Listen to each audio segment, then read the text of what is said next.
right, another Sons of UCF and UCFXOS collaboration. UCFXOS, of course, is the smiling face on the screen with me.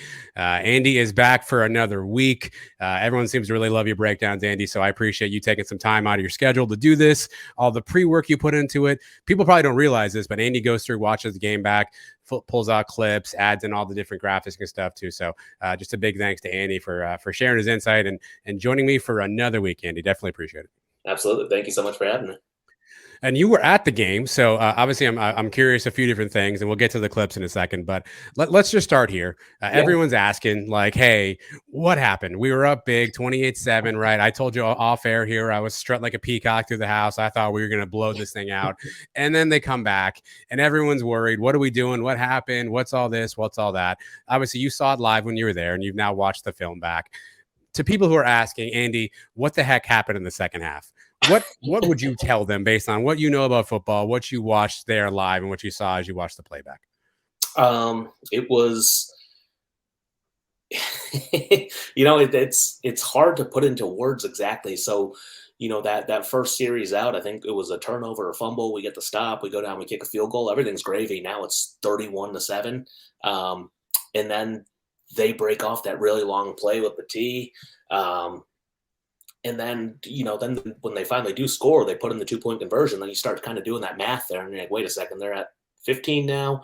And then you're thinking, okay, this is only a 2-score game. It's, 2 touchdowns and 2 extra points or, 2 pointers. But you start kind of doing that math. And then, obviously the wheels kind of fall off. The next series, we miss the RPO on the second or third play of the series. They go down, score again. Our defense is tired after obviously just running around. And then, again, just lightning struck twice. We end up back-to-back offensive plays, essentially. We put the ball on the ground, right? And you and I were talking off air. If I had said to anybody out here, hey, a team's going to come back from a 31-7 deficit, what has to have happened? And pretty much everything that happened to UCF is probably the things that you would list out, right? Exactly. Everything that could go wrong did. I think that the game plan, once you're sitting at 31-7 is, hey, we're just going to juice the clock now. Even when it gets to 31-15, it's, we were running the ball really, really well in the first half. We had 4 drives, 4 touchdowns. It was kind of, let's just keep this going. That's all we have to do is just not screw it up because they're already turning the ball over a whole bunch. And of course that, again, everything happened. And I think that was really just kind of what happened early on in that third quarter was we got hit in the mouth. I think we were a little shell-shocked. And, there was a moment where you could feel something in the stadium shift where all of a sudden their side was starting to get loud. They hadn't been loud all game. And our side, you can just kind of feel that energy where everybody's quiet, everybody's looking around, and you're just kind of like, it's getting tight in here. And all you're hoping is that the players aren't feeling that too. And, of course, they probably are. Well, plus, I know everyone's kind of, looking at the Cows and saying, hey, they only had 1 win, but it's a rivalry game, right? And you saw it all over the college football on Friday and Saturday. These games are crazy, wild. A lot of things happen. The Cows were in a position where, the reality of with them, unfortunately, was that coaching staff was not going to be retained. So it was their last game, right? They're auditioning for other jobs, probably, right? If a coach, you want to put some good film on tape as a player. We've seen a bunch hop in the portal. They want to put good film out there as well for coaches. And, and they're playing hard too, and it's a rivalry game, and sometimes stuff like that just happens, right? Absolutely. I mean, emotions are running high. These kids are 18 to 23 years old. Emotionally, there's a lot of adults in the stadium and on Twitter who weren't handling themselves well. And now you got to imagine how these kids are feeling out there, especially when they just, that literally the next thing you had about 5 offensive plays. The defense can't catch their breath. And people are saying, why are they missing tackles? Why are they doing this or that wrong? It's like, it's just kind of one of those things where it's that perfect storm. We put the defense in an impossible situation. Could the defense have made another stop, gotten another turnover? I mean, asking for 4 turnovers in a game, that's a lot to ask for one game. And, you put them in the situation where they have the ball on, I think it was, they were both times, it was within the 30. I think it was like 28, 25 or something. So it's just, what are you going to do? At minimum, they were getting a field goal out of it. Yeah, I mean their kicker was pretty automatic too. Schrader's a pretty good kicker too, so you knew he could hit from there too. But this game will probably be remembered obviously because of the wild comeback and the catch from your boy, which I know we're going to talk about here in a little bit as well. But what might be forgotten is the first half of this game and how the offense operated, particularly quarterback John Rhys Plumlee. Obviously, he gets injured at one point, doesn't play the second half. I'm sure we'll touch on that a little bit as well. But what you kind of honed in on as you did the film review was really just that first half and how clean Plumlee played. And I'll read for people. Andy sends me a show sheet, and he wrote on the top of this thing, JRP, near perfect night. Spelled with an N, by the way, not a K. So I'll give him a minus point for that. But you really liked what you saw out of John Rhys Plumlee in that first half, right? I mean, that could have been an all-time NCAA performance. That's, he was on pace for 300 plus yards on the ground. He hadn't missed a pass up until that point. He had one touchdown pass and 2 or 3 rushing touchdowns. If that just would have been unbelievable. That would have been, just one of the performances. You think of like the Reggie Bush at Fresno State, back in 2004, whatever year.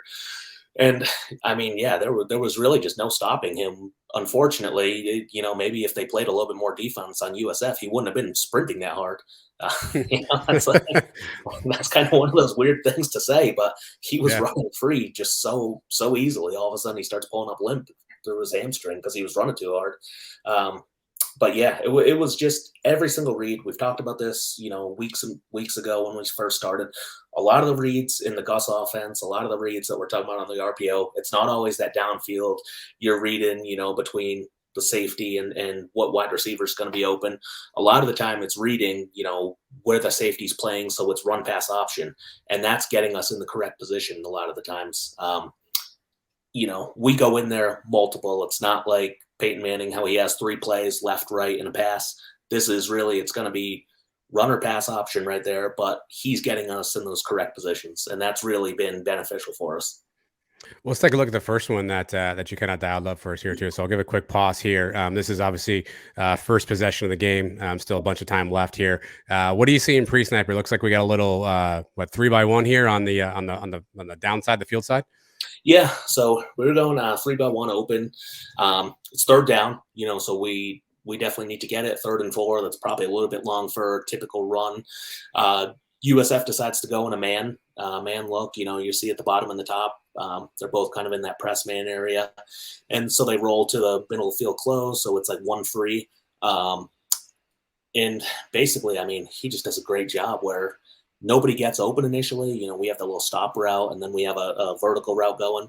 But he sees that it's man, and as soon as it's man, and that the guys' backs are turned, that means the quarterback can take off pretty easily if you have a mobile quarterback. And that's really been a reason that we haven't seen a lot of man defenses from other defenses all year.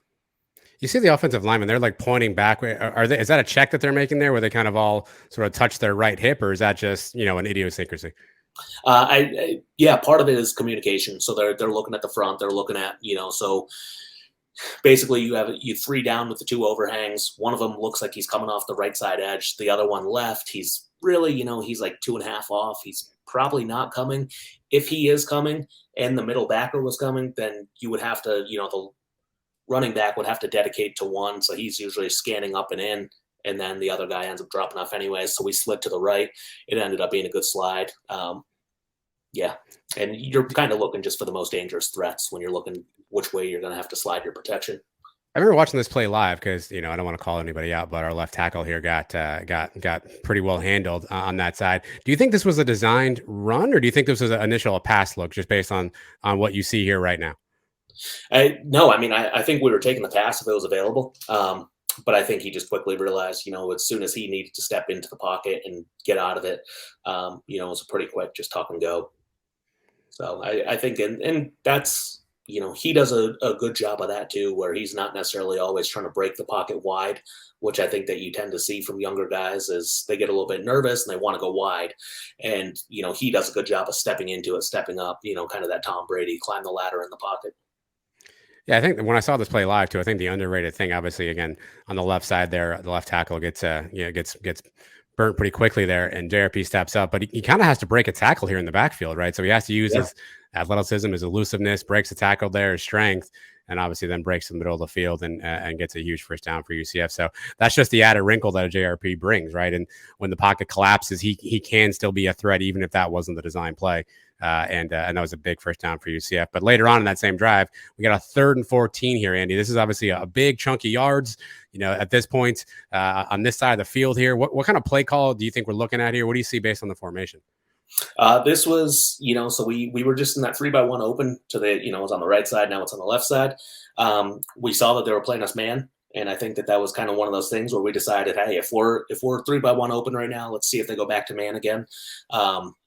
Looking at the top, we're running that same exact flare that we ran against Tulane, where we're going to push the running back from the backside. We're going to push him over where he has blockers in front. In reality, if that guy never flares out with him and you get it outside, that turns into like punt return or kick return. You have one-on-one on the edge right there, and you guys, it's just blockers straight ahead. So that's really kind of what you're looking at. There's not exactly great you're not really looking for those long protection plays where you can protect for guys to get up to that 15 to 17-yard mark. That's kind of hard for an offensive line. So a lot of the times you do kind of just take screens and draws and things like that when you're in those 3rd and long situations and hope that you can break one or you get into good punt position. I think that's I know fans don't want to hear that, but, punting from the 40-yard line is not a bad play, especially if you can pin somebody deep. Turns out, though, the offense, coordinator and Gus, they got it right. They called that it was going to be man again, and this just makes it a really easy read for JRP. As soon as he sees that flash. Yeah, to your point, this was very similar to the play we saw against Tulane, that the big touchdown run Plumlee had in the first quarter here. And kind of what you're highlighting as the back, I think that's Johnny Richardson, flares out.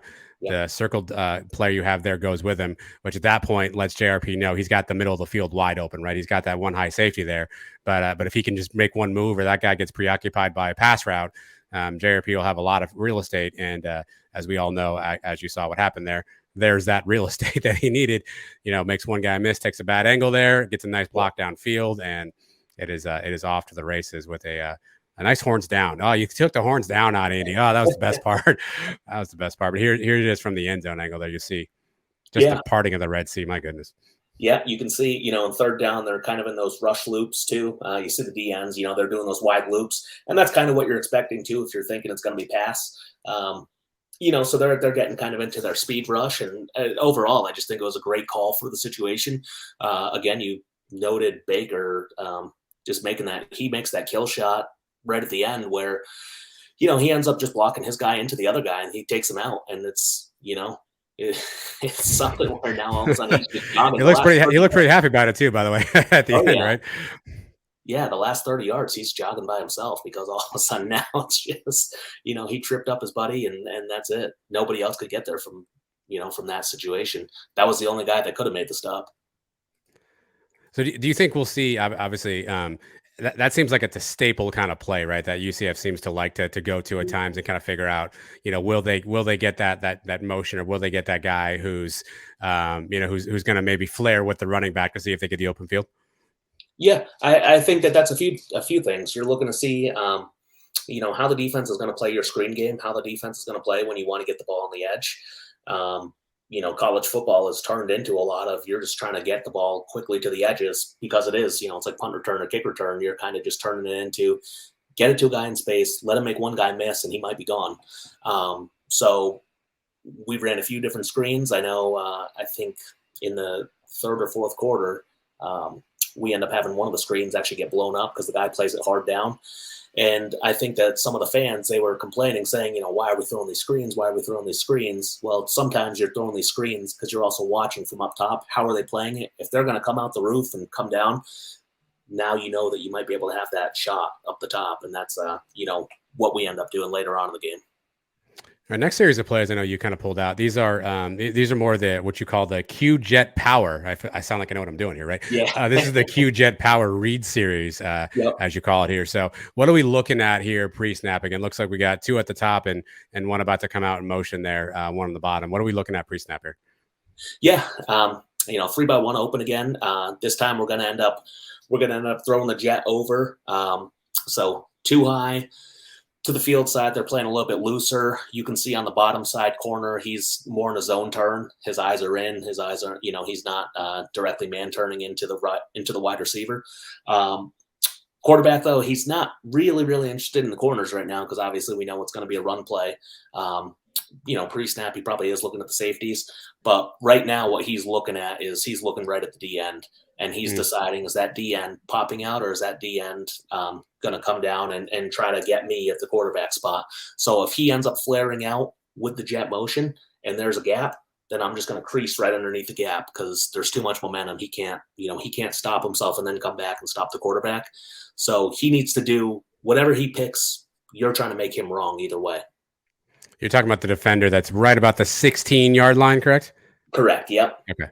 Yeah, the defensive end right there who just, as soon as their momentum gets shifting in one area, they can't just turn and pivot and stop and go the other way. Nobody really can unless you're maybe a cornerback could maybe do that. But then again, it's very, very tough when you understand that the jet's coming and you need to pick one or the other. And then we got lucky enough with ESPN was doing a lot of they were doing a lot of end zone shots for us on the replays, so that makes it nice and easy for us to see from that side. I just think, Andy, people don't realize, looking at this right now, right? I mean, this is the moment where JRP's got to make the decision on what am I going to do, right? I know it's hard, and we're looking at this from 1,000 feet away, right, on a grainy video film or whatever. But at this time, it's has the DN really declared? I mean, it's got to be such a tough read that he's going to make that split-second decision. And, the DN's still in pretty decent position up until that point in time there. That's got to – I just don't think people realize how – hard that split-second decision is to make and how quickly you have to process that and make that call. 100%. You have realistically from your front hip to your back hip or your front knee to your back knee, that's basically as far as you have to read it. And with a guy like O'Keefe who's screaming down, he's going fast, that read becomes a lot faster. But you see, right tackle, we do a really good job of bubbling inside. Again, he's on a defensive end. They're in a loop right there. So that makes the read a whole lot easier for him as well. It's not just a straight up the field and he's kind of playing that surf technique. This is, they were both in a loop. So that does make it a lot easier to read. And then you can see, that's enough room for a quarterback of his athleticism. That's enough room to be able to scoot underneath it. All right, we got another Q jet power read, Andy. What's different about this play than maybe the previous? Not too much. This one, it's, again, you kind of have that cover 2, cover 4 look right now. We're not 100% sure. Right now, the middle backer, for whatever reason, he's, just turned sideways. Yeah. And I think they definitely think pass is coming because he's kind of in a wall technique. He's kind of thinking that something is coming through pass wise. But again, this is just it makes it a pretty easy read for us when the edge players, when they start declaring early and they understand that, now I think it's Richardson running it. It's just one of those things where we get enough room to crease underneath it, and then the backside guard is pulling. We end up outrunning the guard, but that's all right. I mean, we still get whatever we needed. I think we got 10 yards we needed 7. We end up getting 10. So. There's another nice crease there, obviously, and JRP takes that, slides down, which is great. Obviously, we've had some talk about him protecting himself there, so kind of a slide down there, which I'm sure a lot of Knight fans, I'm sure Gus really likes. And obviously now I guess we're going to clean this drive up here. It's 3rd and goal. Obviously, we're up 7-0 here, still in the first quarter. Again, I assume very similar concept on this play. Yeah, same exact concept. This time, defense going to be a little bit different. Their goal line, they're a little bit more man right now. You can see on the top and bottom corners, they're pressed up. No real deep safety threat just because you're at the end zone right now. But this one, you can see after getting creased a few times, the D end, he decides to crash down. And so this just makes the read that much easier for us. And really, Harvey's walking in the end zone right there. And you can see how hard he actually, he crashes down versus with the other ones when he was looping.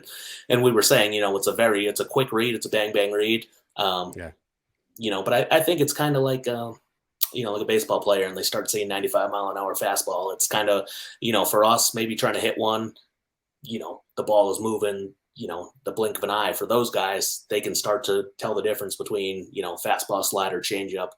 So I think that's just, it was a great job. It was a great read. And then just nice edge blocking as well. Obviously, offense humming early. To your point, it looks like a lot of really good reads there by JRP. I mean, in that first half, he was, to your point, he was potentially going to break NCAA records. I mean, he was Yeah. running all over the place and making really good reads, really good decisions, and that continued on here later on here. So we're in the second quarter here now. Obviously, we got the 14-0 lead. I think this is maybe after one of the turnovers, and this is a 1st and 10. Looks like another read option series here. Andy, what are we looking at? Yeah, so defensively they changed up a little bit, and we changed up a little bit offensively. So instead of the 3-by-1, now we're kind of balanced. We're 2-by-2 open, but we're still wide open. We're not Holler's not in his traditional kind of low slot fullback sniffer area that he's been playing a lot. We decided to spread him out. Now they're more in a cover 3 look. So they're dropping people. They're dropping their 8th guy into the box. But because we are spread out now and we're not going to block the end, it's really like we're really blocking the 7th guy, and then we're going to read the 8th guy. So we're turning this into a read. Holler's going to end up climbing to the 8th defender who's sitting on the 40. And then, yeah, it just ends up being another really good read. We see that they're rolling the safety down to the boundary, and it ends up just being an easy pull. So again, is that kind of like, again, I'm just trying to put myself to learn about the quarterback, right? And yep. I know it's a split second decision, but obviously you see number 19 there that you have circled. Looks like he's yeah. You said this on a previous episode that I remember.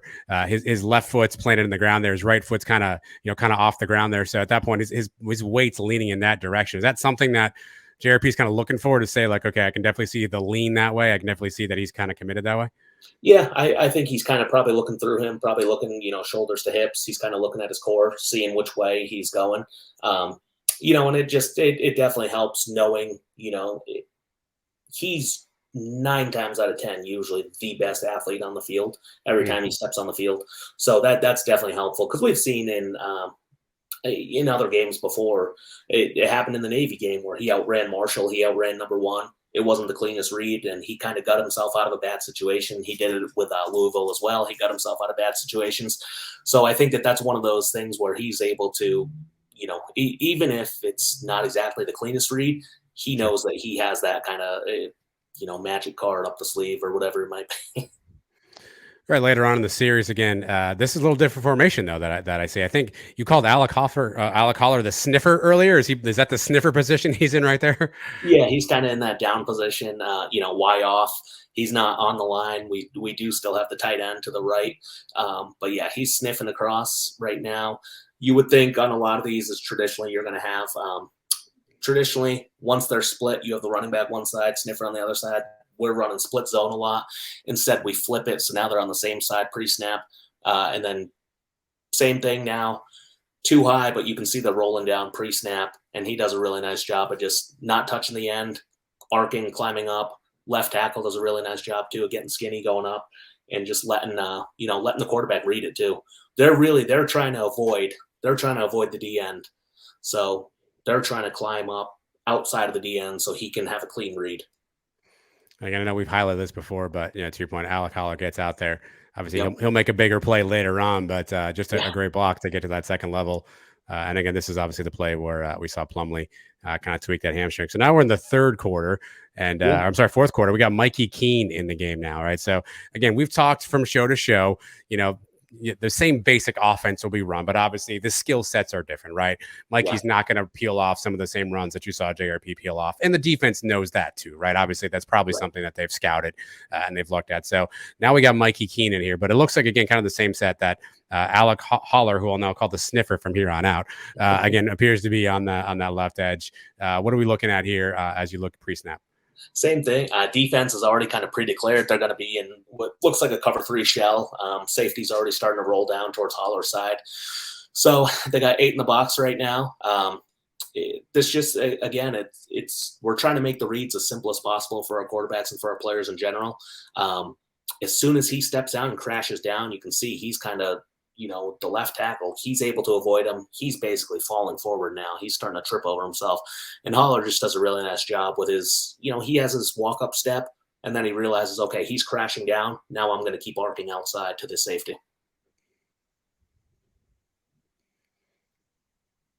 A nice Mikey run too. How important is that though? If you're Mikey Keene, if he's in the game, to do something like this just to keep the defense honest. Again, he doesn't have JRP speed, right? Yeah. I mean, and again, I don't know that Plumlee breaks that to the house either, but just based on the defense. But how important is it for Mikey to do stuff like this, even though it's not necessarily probably his 1A skill set?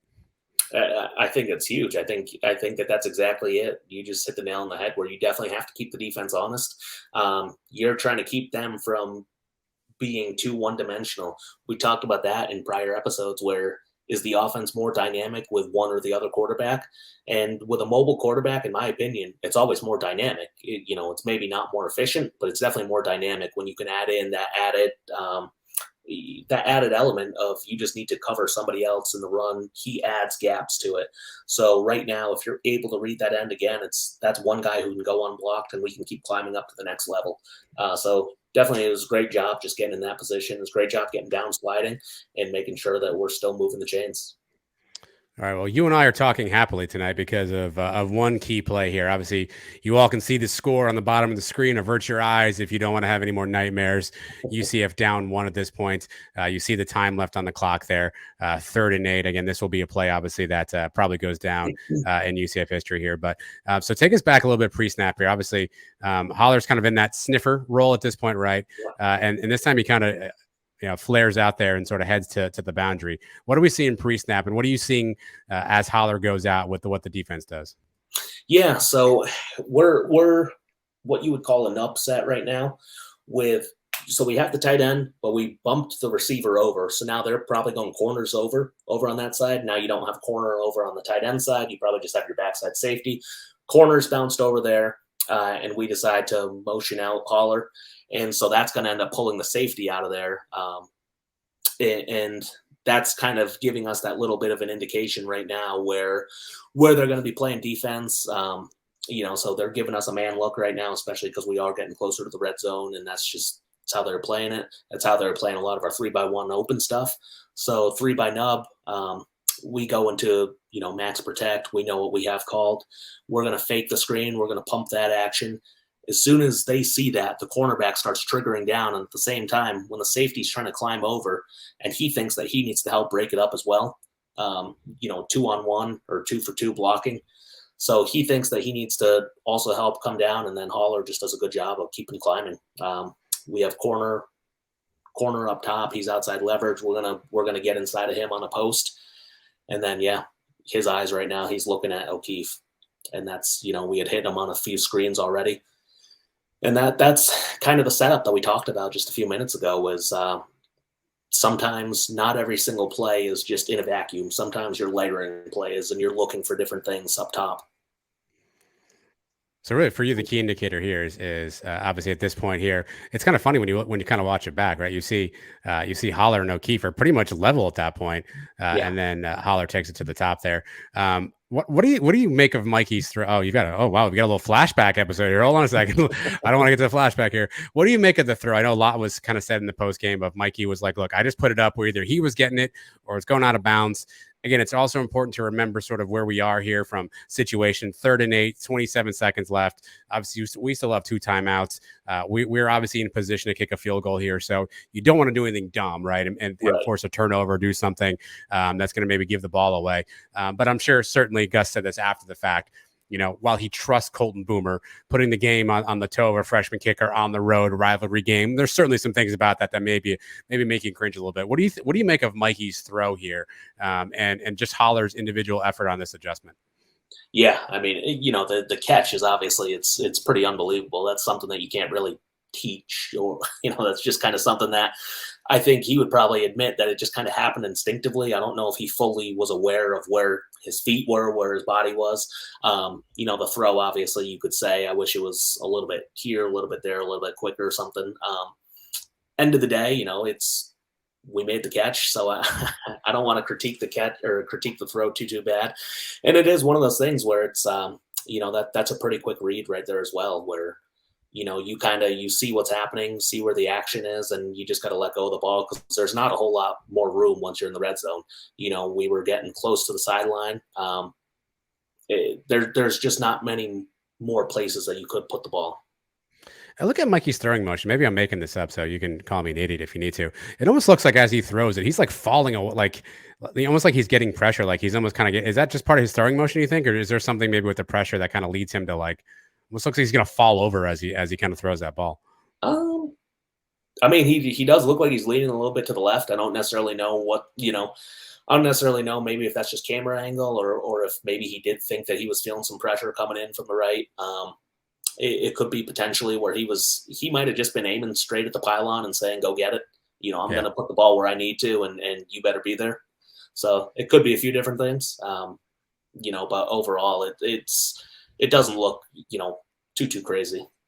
All I know, hang this picture right here in the Wayne Dench right here. This is the shot. This thing better be up in the Wayne Dench. I think I saw Alec Holler. I'm not part of his conglomerate, so I won't plug it. But I think he's got some socks he just released this evening that you can buy that have that image on there. So maybe check out Alec's social media accounts if you want some Alec Holler socks. But you texted me right after that, and you were like, "Hey, did that look familiar?" Right? And it took me a minute because I'm an idiot, and then I realized I feel like we've talked about this before. And in true Andy fashion, he wants to make sure I'm absolutely an idiot. So he brought back a throwback clip here. So this was like the Temple game that you're looking at here, right? So I'm assuming we're going to see some similar action on this play. Oh yeah, I mean same thing. We're going 3-0 nub. Trips with an upside tight end. They're playing a little bit different defense, but it's going to play out the same. Where on the front side, you still have one taking the you have the inside the nickel. He's going to be taking O'Keefe on the screen.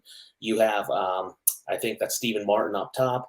They're going to pull the safety in, doing the post, and then you're going to run the outside. You're going to run that little bit of a wheel rail route. And it's just, it's a really nice concept. It's called switch concept.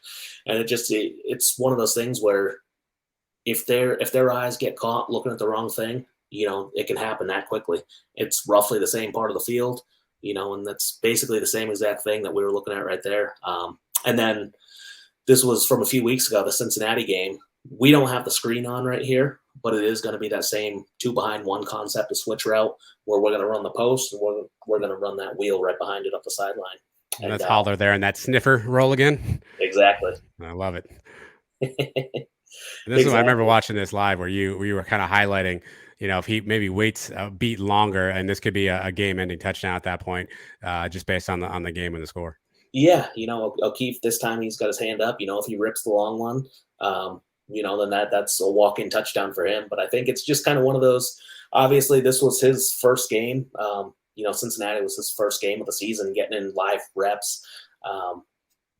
The throw itself, there's nothing wrong with the first throw that he made, but the second throw, that next throw could have been the touchdown throw. So, that's kind of, I think, growth and maturity too. Even as crazy as that sounds, over 4 or 5 weeks of the season, it's understanding, hey, you know what, I might have missed this at this point, but trusting where everything needs to be, trusting your reads, knowing that, we're going to run this concept. This is what's going to sucker them here or there. And you really only start to need to look at certain keys when you're, you're not looking at the whole entire field. You're just looking at kind of that one safety or that one corner, who's coming down, who's staying up top. And then they both start to peel down. Well, take me into the evil genius side for a second, Andy, right? So, I mean, you have seen this, obviously, you've done your film study. You've seen this concept now in a few different wrinkles over a few different games.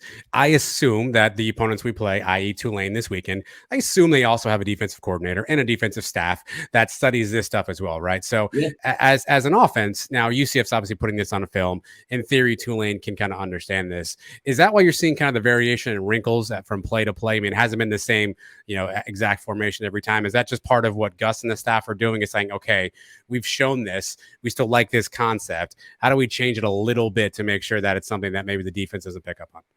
Yeah, for the most part, that's exactly it. You're trying to layer your concepts and you're trying to layer your play calls. You're not just calling plays just to call plays. I think that's you see a lot of highlights online from a game that the Chiefs do, and the Chiefs might run this crazy, wacky throwback.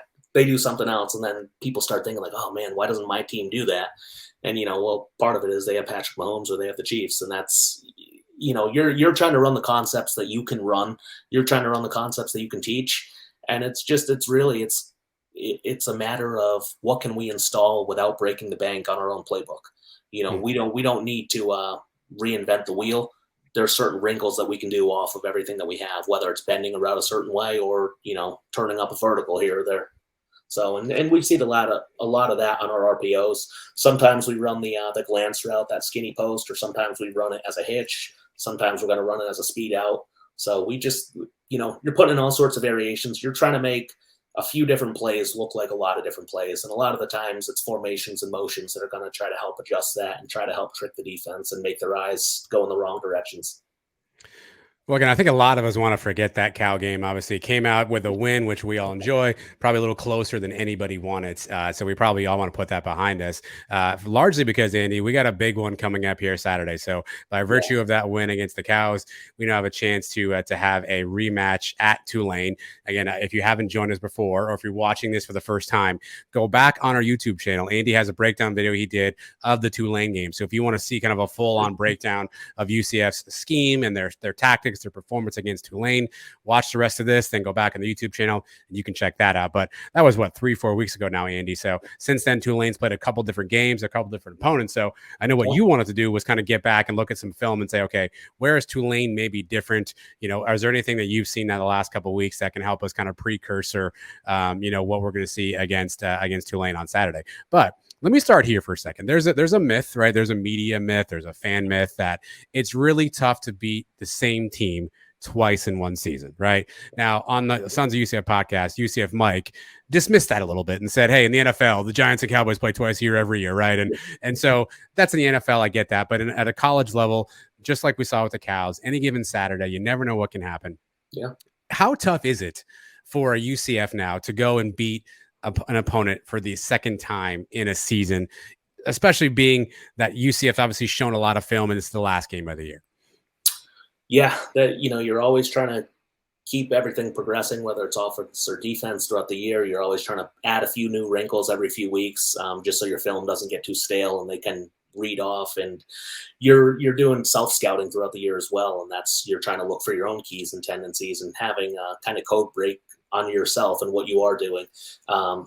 As far as, being a team twice in a season, I think it does come down to, if you're a better team or not, to be honest. I think that's makes it a whole lot easier. If you play that Navy game 10 times over, I'm pretty confident that UCF comes out with a win.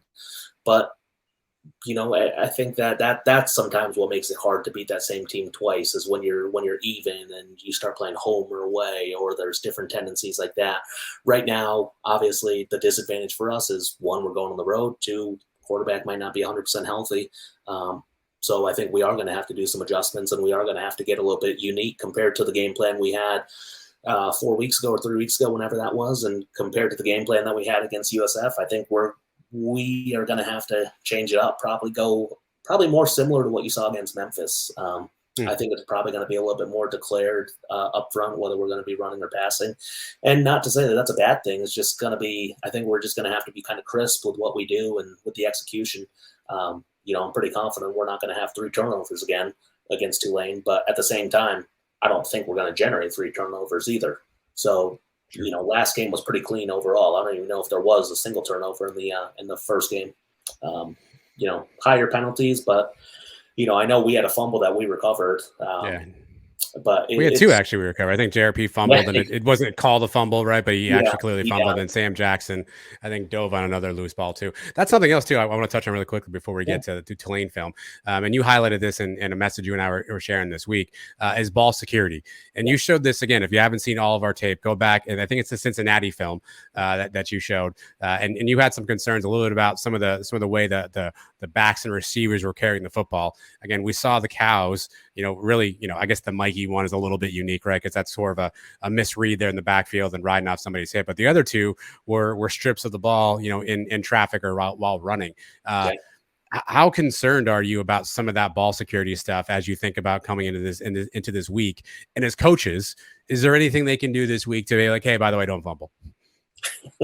I think it's a lot of, from the offensive standpoint, it's a lot of knowing and understanding when you're starting to get contacted, knowing what part of the field you're getting contacted, whether that's getting the arm and on the outside arm, get the ball out there, or when you do start to get tackled by multiple people, it's starting to wrap up and put 2 on it and just trying to go down at that point. Stop trying to fight it, because a lot of those times in those situations you saw, I think it was USF when they got with Harvey, where one guy's holding them up and then the second guy comes in and ends up blasting the ball out. It's just one of those things where you work on turnover circuit usually at least once a week in practice. And that's what those defensive guys are all doing. They're working on somebody stand them up, the other guy come in and rip the ball out.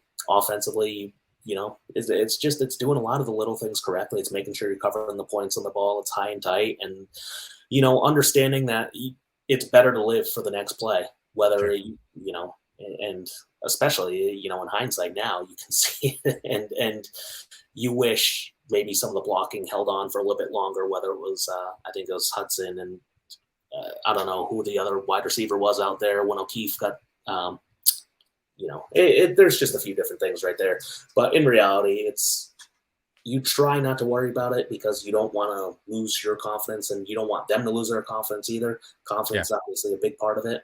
But when you do start to see guys have those tendencies, you are going to start to go for it from a defensive standpoint. So if you're Tulane, you obviously seen UCF put the ball on the ground 3 times against the Cows. Obviously, Mikey had that strip sack fumble against Navy. There were 2 turnovers, 2 fumbles against Cincinnati. One with a kind of a read option deal, and then obviously a Bowser fumble. So if you're Tulane, your defensive coaches, you're going, hey, we need to get at the ball. Like, we need to start raking at the ball, hit the ball. Are you saying to your defense, hey, they're susceptible to that? Yeah. Yeah, 100%. Whether you believe it or not, too, I think it's getting your players to believe it. You start hyping it up and you start telling them, hey, guys, we're going to start getting turnovers. We're going to start doing this and that.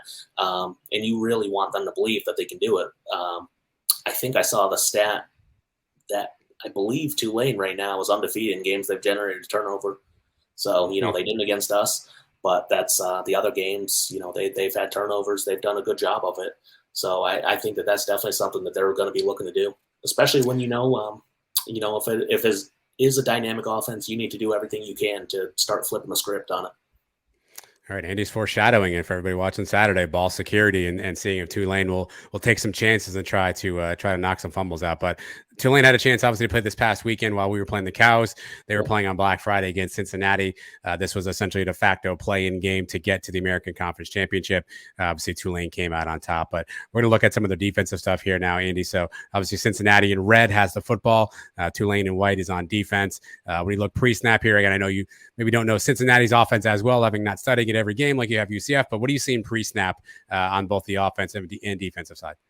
Yeah, so Cincinnati, they do run a very, very similar scheme to what we do as far as RPOs and a lot of the kind of the quick pass game. Their quarterback, they were with their sophomore backup quarterback. He was a little bit more mobile than the quarterback that we saw. And he's kind of more of their option quarterback. So I think that this reel of how they were defending it is definitely going to be what we're going to see, especially because we didn't see this the first time around with Tulane, where, they're in their odd front right now. It kind of looks like a 5-1, still playing that high safety. But watch the backside D end, and he starts dropping the guy who's at the top of the field who's sitting on the 30, whether it's the edge back or the D end, whatever you want to call it. They start to play this invert, very similar to what Navy was doing to us, where now he's going to drop and he's going to be that flat defender. You have the corner who's going to take up top, and then the safety's going to start rolling down. So they're playing like a version of invert right there. Yeah, I think that's what you're going to start seeing a lot of is this is really, I think I circled it probably about 14 different times in the Cincinnati game. It's typically, it looks like, third down is definitely a good area where they like to do it. Third down, they're not shy to drop 8. You're also, if they have the single side or if they're in the boundary side, and it's not a whole lot of area for the defensive end or linebacker, the bigger guys to have to cover. So, that's a good position for them. They're not necessarily always going to do that to the field. It might be more of a safety who does it to the field, but those big bodies, they can still drop out there, especially if they want to make the read cloudy for the RPO side. Obviously, that was the third down play, and I think it's pretty close to the first. I'm not sure if he ended up getting that spot or not, but here's another play, obviously kind of similar to what you see UCF do. You see the back kind of come from the sort of I formation, if you will, down to motion to the left side of the quarterback. What are you seeing here from the defensive side? Same thing. I think that they're triggering off of the back. They're thinking, hey, if I'm on the hash and I have the back to my side, and I think that that's helping determine where he's going to start dropping. So number 6 for them, I don't know if they have him listed as outside back or D end, whatever it is. He's still, he's that edge guy, and I think that he's purposely, that's going to be his role now. Is I think we're going to see a lot of that on Saturday. Because that is a lot where we started to struggle against Navy too, where they started to take away those quick reads for us, whether we were going to run the hitch or the glance on the RPO side. If the back was to us, then they were going to try to get into the read window. So that's really, I think that's a big wrinkle that we're going to see out of Tulane. Well, there's 2 things here. So you're seeing number 6, to your point, he drops off right about the 20-yard line right there. Now he's occupying that space. And then the Tulane brought a blitzer that really kind of got home free there, looks like, from the linebacker spot. And so what you're saying here is perhaps Evan Prater, their quarterback, is looking in that area, sees, oh no, there's somebody standing there that's not supposed to be there. It takes him one beat longer, and all of a sudden, before you know it, right, the linebacker's in your face, and you're having to throw the ball away. Yeah, and a lot of that is knowing that the offense, knowing what they're trying to do, if it is going to be RPO. This one obviously wasn't, but just knowing that if it is going to be to that side of the back, then I'm going to try to get into the throw window right here. A lot of it too is, you start to understand if we are going to pressure, then we also know that we can start to try to jump some routes and get into the quick throws. That the ball's going to come out a little bit quicker. So that was another thing that Navy did a very good job of, is just trying to come down fast and quick. And, they weren't necessarily worried about getting beat deep. Yeah, obviously there's the throwaway. All right, so next one we got here. So Tulane again on defense. Cincinnati's got a guy in motion here. Looks like 2 sniffers, a double sniffer. Andy, am I seeing that right? Yeah, you get the wings. Sounds like the name of a bad movie, by the way. All right, go ahead. Potentially, you have your kind of max protect look. It's 2 tight ends kind of off the ball. Again, Tulane's going to be in their 2 high shell.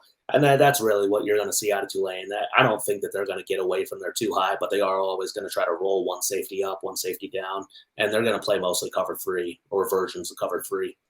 And that's, but again, it's, this is the wrinkle that I just kept seeing. It was really popping on the film, was just how often they were going to keep trying to drop that edge player, and really try to take away those quick outlet throws, especially if it is cover 3. Generally, where the easy throws are going to be is in the shallows, or you got to take the vertical shots on either side of the safety. So this is a good little wrinkle to it, where if he's taking that deep third, you're trying to scoot somebody underneath it. It's hard to say, I know, because the guy crosses under the score bug there, but it's number 6 again, Tulane, bottom of your screen. Yep. Drops out.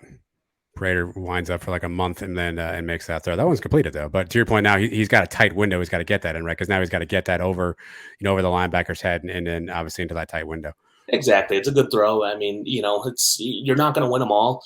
On defense, you can't try to stop every single play. You can't try to stop every single area. You know that there's always going to be some sort of open area on defense. You're just trying to hope to take away what you want to take away.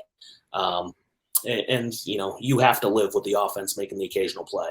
That's just kind of the mentality on defense. You're just hoping that it's not the touchdown play. You're just hoping to keep it in front of you. And that's a lot of the reason why you're going to see a lot of college teams play cover 3, because you are able to help keep some stuff in front of you. All right, so next one looks like top side there, since he's going to motion the receiver down, but it looks like as that takes place, and I'll pause it here, you see sort of a fire blitz coming there off the top. What are you seeing on this play, and as you look at it kind of unfold? Yeah, Cincinnati, there's a reason they're trying to go to a stack. They're trying to get them into the more conventional, where they can try to guess what the defense is going to do. Typically, we've said with the stacks, you're going to play 1 in, 1 out. But you can see all the DBs. They all have zone eye, zone turn right now. And so Prater right now, he sees it, but it looks like he's looking down towards the field, right? He's looking, he's looking kind of down first on the short side, and then I think he does see the dropper come out there, but he doesn't necessarily realize what was going on up front.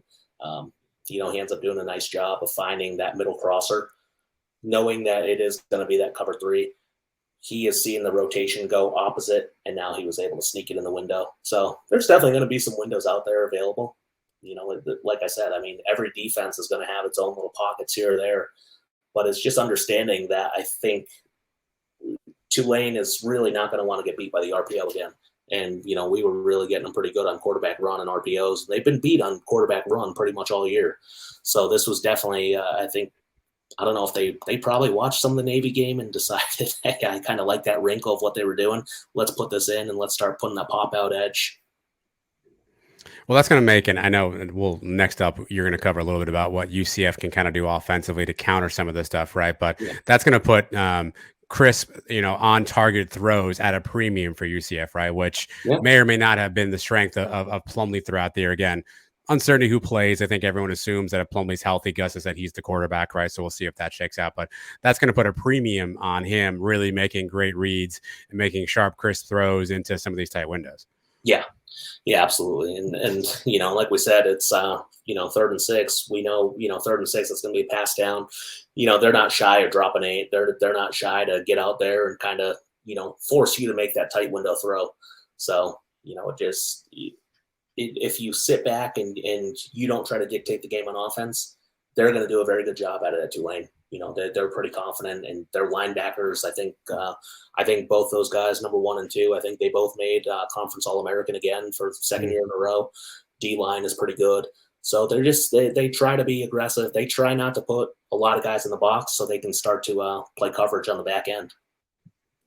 Here's another example. Again, you see the guy drop back off there on the right side, so he's already kind of floating backwards.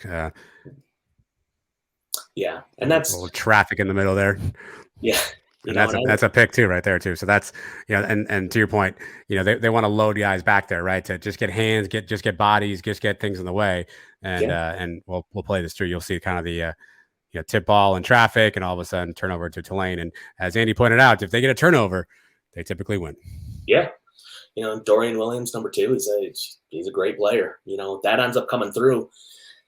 What's nice about that is he understands that because he has the help on the other side, he doesn't have to go chase that now. He can pass that on to the next guy. He can pass that on to that edge player who just dropped into the zone.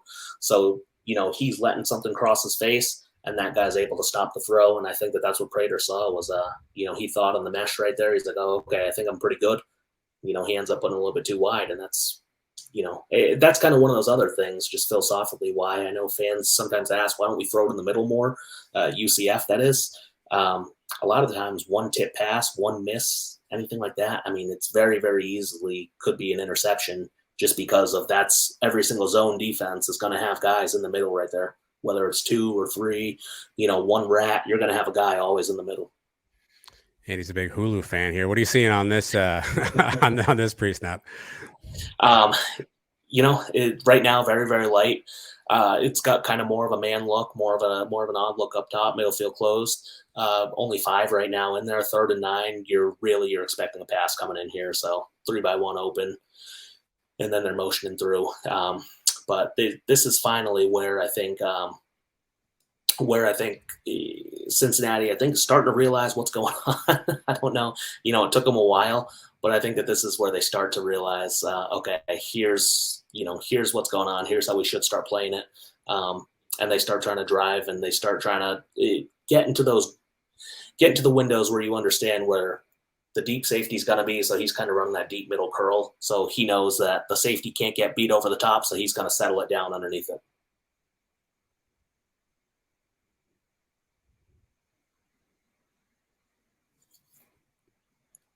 It's 1st and 10. Looks like they're in field goal range at this point, according to what I see on the screen there. So, again, looks very similar. You see on the bottom that right near the American logo, I think that's number 90 has now dropped off. So he's standing like dead center of the star there. Yep. So again, consistency on what you're seeing in terms of dropping that end.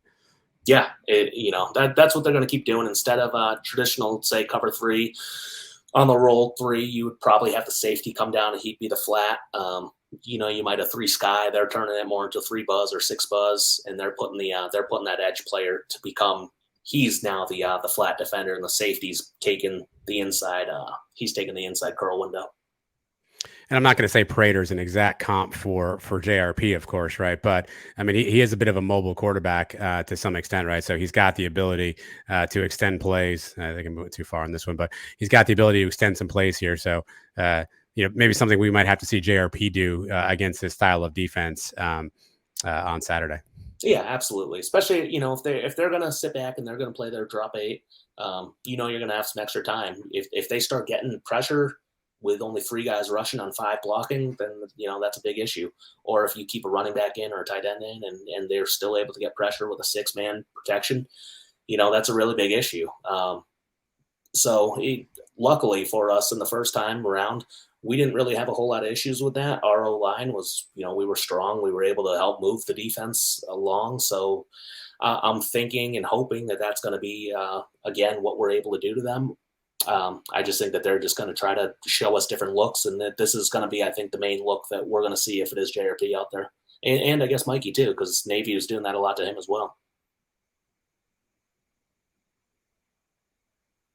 So, yeah, fourth quarter, it's like they finally decided, they kind of saw enough of it, kind of realized, okay, if he's dropping out fast, and now they start running the QB draw, they start trying to do a few different other things out there. But it took them long enough. It took them 45 minutes to really start to adjust to them.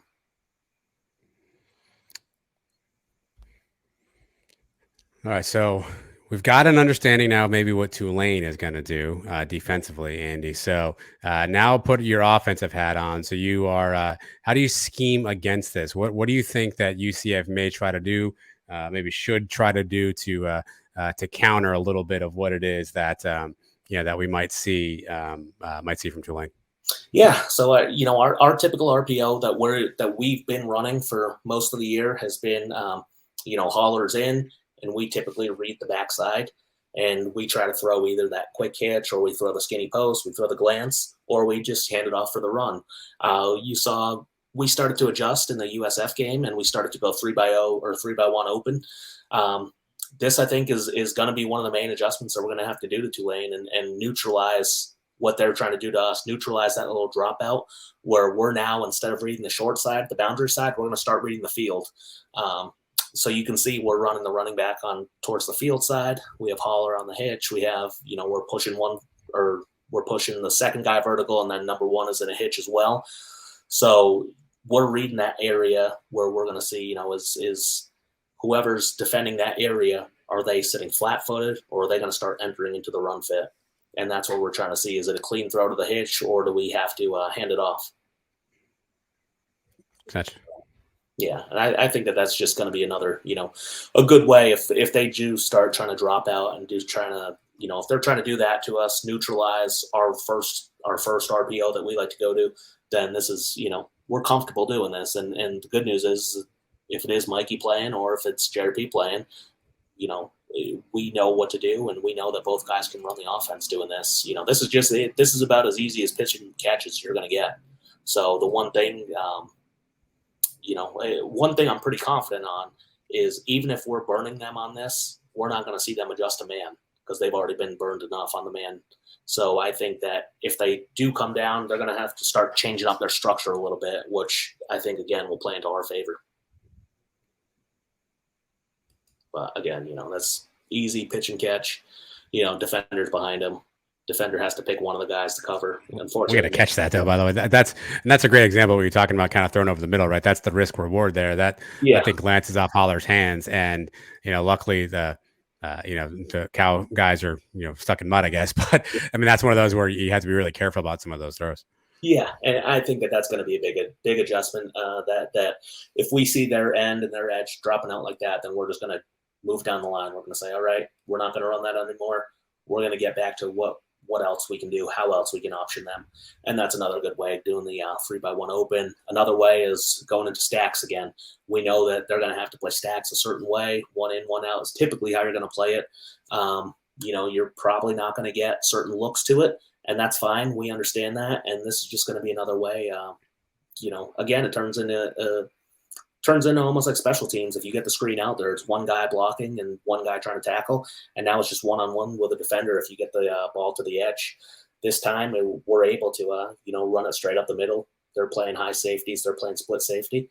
And, if you were to break that linebacker, you could have a free ride down the middle.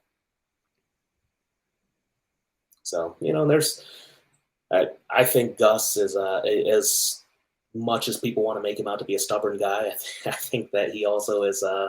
I think that he's very pragmatic, and I think that he is not.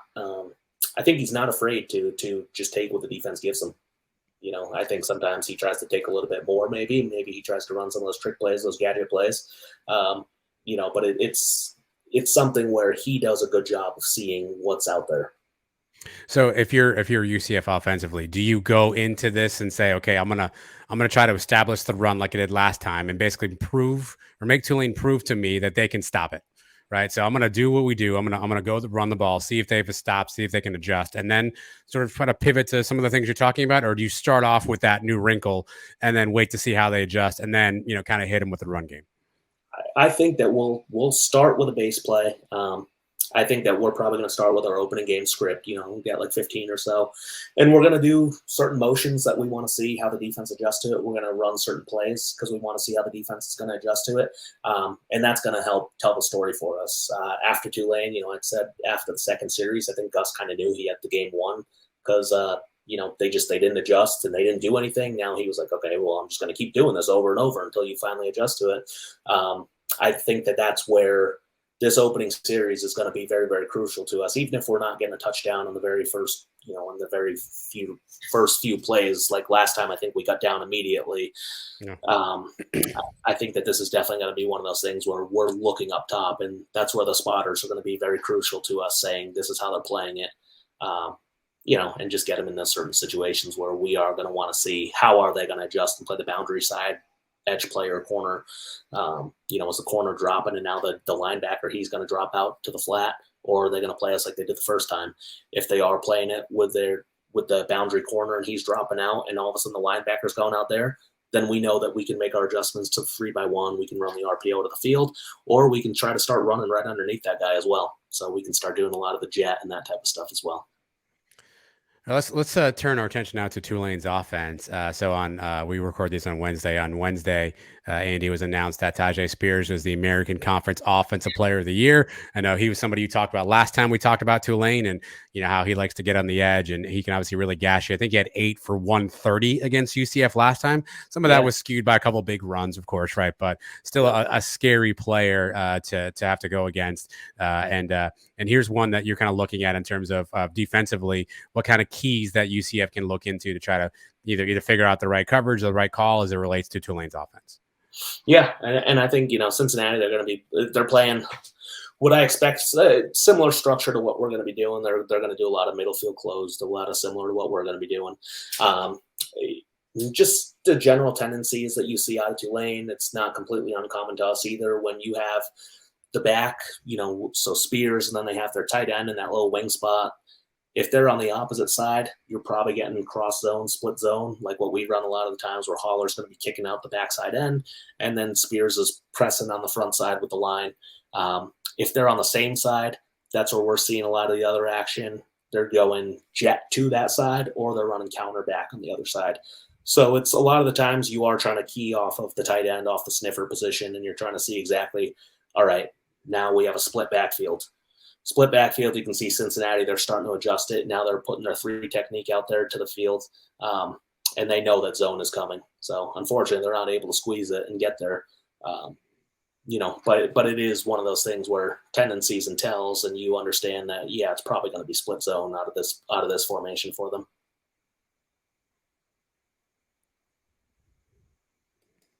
Yeah, so now we saw the split zone. Now we got the jet. So kind of explain what the key is looks like here. You see the receiver obviously coming across in the jet sweep motion.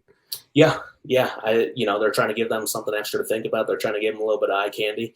I think, again, you're up top, you're looking to see, is he carrying over, or are they going to bump the backers? That's basically kind of the 2 ways that you can play it. You can either, run with the guy, or you can just bump everybody a man over. They're trying to give that. They're trying to give that look and see, what are they going to do? So maybe the next go around, you're able to make those certain adjustments. If they don't bump fast enough, then you can hand it to the jet next time. Or if you think that they fly out there too fast, then you can really just bust off on the backside. That's where he gets scared. Luckily, he trips on this one. But to your point, last time when he gets to that edge like that, that's where he gets scary. He's quick, he's elusive. Obviously, he's a fast runner. He turns on the jets. Luckily, the turf monster got him here. But that's where he gets a little scary. He's very similar to like the Keaton Mitchell at ECU. He's very similar to Brian Bertie. He's kind of, similar to RJ Harvey, although I think that he might be a little bit quicker. Even though RJ Harvey is a great running back, I think that Spears has some of those breakaway runs where we've seen him go, 70, 80 yards, and it's just, he's able to just catch the edge and all of a sudden he's running free on you. So yeah. And one of the next things that we also looked at was if they do have on the same side, they put in their jet series, very similar to the plays that we've ran, very similar to the touchdown that we ran against them as well. They're going to run the jet power. So backside guard, he's going to pull up to the inside backer. They're on the same side now, the tight end in the off position, the sniffer position, then you have the running back. So they're going to start running their jet series. And really what they're looking for on these, the jet power is pulled on this one, so he's able to pull it and run in for the touchdown. What they're also looking for, though, is how are they traveling with the jet motion? Because now a lot of the times they will bust the counter back on this one as well. So the two things you're keying here is obviously the tight ends in that wing position on the left. I think that Spears is also kind of on that left side. So to your earlier point, that's something to key on. That probably means they're not running split zone, but then they bring the jet sweep across. You see, obviously Memphis, I think that is traveling with him a little bit. Pratt's got to make an easy read. Spears that's a great lead block by him too. That's the type of thing where it's such an unselfish play. This is just, it's a great block. Yeah.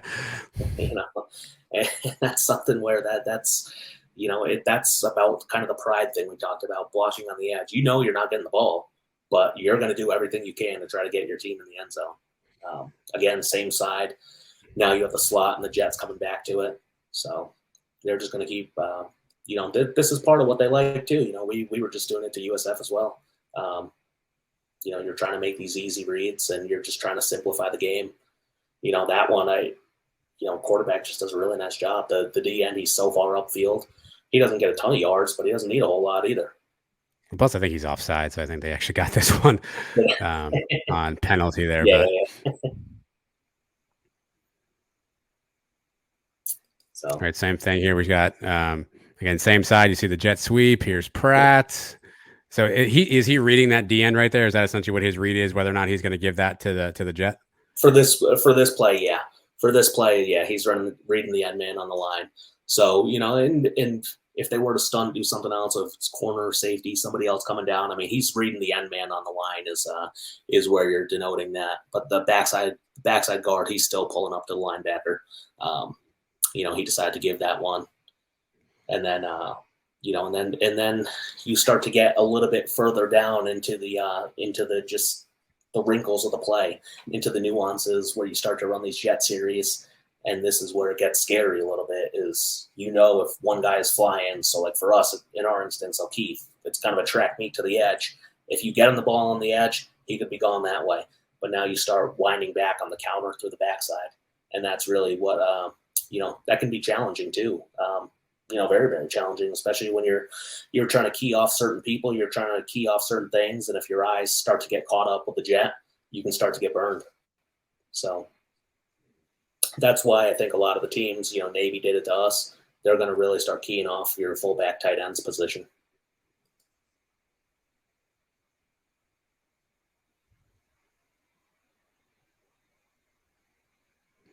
That looked like, so was that a counter wrinkle? So it looked like the sniffer, the tight end, the wing guy sort of went counter with him on this one, right? Yeah, so they're running GH counter, GF, GY, whatever you want to call it, but it's guard and sniffer. So, you're seeing jet going, that's where I was just saying that the jet's going one way, it's screaming across the other way to the field, and you see how they carried the DB that time. Yep. So instead of bumping over, see 11 is trying to follow it. Yep. So that's why they decided to go counter back off of it. Is now instead of doing a bump over, now they're actually pushing a man over. Now we can start to counter off the backside of it.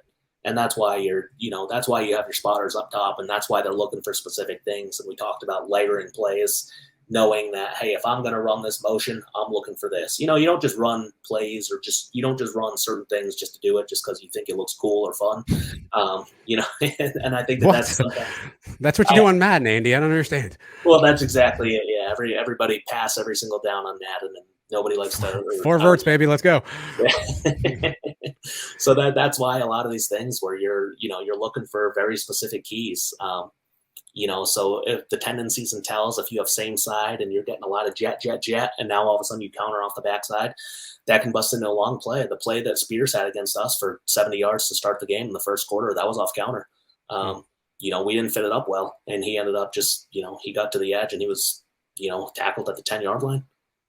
I remember you showing this play when we did our first breakdown here. Obviously, high snaps that Pratt brings down, and just a special runner who makes a one guy miss. And to your point, that's how quickly he kind of gets to the outside. So even when this play is probably, could be dead to rights just off the snap, Tulane figured out a way to make something into nothing. Yeah, that's the crazy thing. It's, it's counter. It's supposed to be in the A gap to the left, and he winds it all the way back to the right sideline. So, besides getting whatever the 24 yards he got right there, he also ran laterally and then back again. So he probably ran, 70 yards combined in that play. So if you're UCF, would you prefer to have Michael Pratt beat you, right? Would you prefer to kind of take the running game and neutralize that a little bit and make it a game where Michael Pratt's got to throw Tulane to a victory? Defensively, yeah, I think you definitely do. And I think that's where, that what a lot of the run reads and what they're doing, you're trying to now, if I'm UCF, I'm probably trying to get the ball out of Spears' hands, and I'm probably trying to make sure that the quarterback pulls it. So that's, sometimes can be easier said than done. But yeah, I mean, if Spears is running all over you, it's going to be a long day. So I think that you're willing to take the risk of we're going to give a false read because we know that, so the edge, that's normally what the quarterback is going to pull it on those plays, is if that edge player crashes down on the running back. I think we're going to be completely okay crashing down on the running back, and then we're going to loop the linebacker over the top, and we're going to give a little false key, false read. All right, so that's enough clips. You've shown us all the clips you have, but let's do this. What are your keys to the game, Andy? What are 3 things that if you're UCF that you want to make sure that you absolutely do that you think will give you a good chance to win this game? Yeah, first and foremost, it's going to start up front again, O-line and D-line for us. D-line last time really, really played well. Ricky Barber had a great game. Anthony Montalvo had a great game. Those guys are going to have to come up big again. I think we know that's if we can really ball it up in the middle on the defense, we know the ball's going to the edge. And that's unfortunately where we had some missed tackles against USF last week. So if we understand that the ball is going to go towards the alley, towards the sidelines, then we need to start flying over there. So trusting our guys in the middle to help push the ball outside, trusting our guys too, that if we do try to make Pratt get the ball, as opposed to Spears get the ball in their reads, we're able to fill it, and he's not all of a sudden running down the backside, because he was doing that against SMU a lot. He was getting those quarterback pull reads, and he ran for a few touchdowns as well on them. Secondly, I haven't seen Pratt push the ball downfield in about 4 or 5 games now. I said last night on Twitter, I don't want to jinx it, but I haven't seen him complete deep passes in a long time. So I think we might get a little bit aggressive. We had decent blitzes on him the first game. We had strip sack. I don't think we actually recovered it, but we had that strip sack where I think Jason Johnson came in the middle. So I think just putting pressure on them, forcing those quick throws, because we know that that's most of their game anyways, is going to be ball control, quick throwing. And then the offensive side of the ball is just making sure that we're blocking correctly. I'm pretty confident that our wide receivers are going to be pretty good one-on-one on the outsides. I think that we are going to get some vertical shots out there. I think that, we know they're mostly just going to be rolled down cover 3 versions of cover 3. I think that we're going to start pushing the seams a little bit more than we have all year probably. Ladies and gentlemen, there's nobody better out there right now breaking down film for you than Andy. Again, if you're not following him on social media at UCFXOS, he is a must follow. Obviously, during the game, I'm sure he'll give you some nuggets here and there as he's seeing things live. But even post game, he'll have clips that he puts up. Again, we show a handful here, Andy, but I know you go through clips throughout the week, and you'll also add some stuff to your social media account as well, too. So make sure you're following Andy at UCFXOS on Twitter. Again, game is Saturday, 4 p.m. ABC.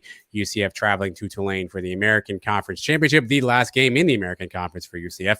And I'm sure they'd like nothing more than to come out with a victory. Whatever happens, win or lose, Andy and I will be back here next week. We'll break this all down. If it's a loss, we'll do with some tears. If it's a win, Andy may or may not be shirtless. So I can only promise you that for the next episode. But Andy, again, you're the best, man. Definitely appreciate you taking some time and educating us on the game. And I know you're looking forward to Saturday as much as we are too. So big thanks again for joining us. No, thank you so much. And then women's volleyball Friday facing the NCAA tournament. Do you have film on that? Do I need to break anything down there? I actually started posting some of the women's volleyball stuff. Get the ball to McKenna Melville. How's that? That's exactly it. I don't understand the game, but they're awesome to watch. So it's I'm rooting for them, supporting them, and hopefully if they win Friday, then they're likely playing Penn State in the next round. Yeah, it's a tough draw. I mean, Yale's a pretty good team overall. Obviously, being at Penn State, playing Penn State is not ideal, but we've seen this team do some amazing things. 5 straight American Conference championships, which is probably something unheard of. And it would be great to send out McKenna Melville and the rest of the super seniors with the trophy. So check that out Friday, 5 p.m. I think it's on ESPN Plus if you're looking for that coverage. So nice weekend for you. Friday night victory, Saturday victory, Wednesday dinner with Andy. So what else do you need? We got you covered around here. Again, make sure you follow Andy on Twitter at UCFXOS. We'll catch you all next time. Thanks for watching. Be sure to subscribe, by the way. That would make me happy.